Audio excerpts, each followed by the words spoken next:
ჩვენ არა ვართ არც მჩაგვრელების მხარეს და ჩვენ არა ვართ არც მშვიდობიანი რევოლუციის მომწყობების მხარეს, იმიტომ რომ ჩვენ ვერასოდეს ვერ ავიღებთ გარანტიას იმისი, რომ რევოლუცია მშვიდობიანი იქნება. მაგრამ ჩვენ გვინდა რომ რა მხარდაჭერასაც მივიღებთ ამ არჩევნებზე. ეს იყოს მხარდაჭერა მშვიდობის მყოფლობისთვის.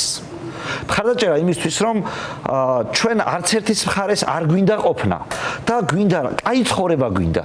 აი არ გვინდა კოცნაცური დაპირისპირება, კაი ცხოვრება გვინდა. და მე მინდა ქართული ოცნების სამორჩეულოს მიმართო, რომ აი წარმოიდგინეთ, რომ სიამდვილეში იმითი რომ არაფერი არ კეთდება, ამას ანაზღაურებენ ნაცებთან ბრძოლით.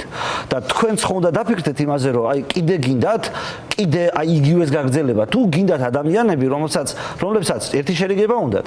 მეორე უნდათ, რომ ამ ქალაქისგან არა სოფელი, არამედ ამიერკავკასიის ეკონომიკური ცენტრი გამოვიდეს. და მეორე გვინდა, რომ აი მართლა ქალაქში ინფრასტრუქტურული პროექტები წესიარად კეთდებოდეს და ქალაქის მერიის ამოცანა ის კი არ იყოს, რომ თვითონ ფერარით იაროს და შენ 18 მეტრი ავტობუსზე გადაგსვას. არამედ შენც მოგანდომოს, რომ კარგი მანქანა იყიდო. შენც მოგანდომოს ის, რომ როგორ შეიძლება იყოს საცობის შექმნა, იყოს მიზანი და ის, რომ ცოტა მანქანა მიაროს ქალაქში. ცოტა მანქანა რატომ უნდა იაროს ქალაქში? პირიქით ვითარდებით, ქალაქი იზრდება, ადამიანები ფულშეულობენ. მოდი გავმივცეთ საშუალება, რომ მანქანით იარონ, სადაც ეს შესაძლებელია. ამის ფული გქონდეთ და ამის ხალისი გქონდეთ.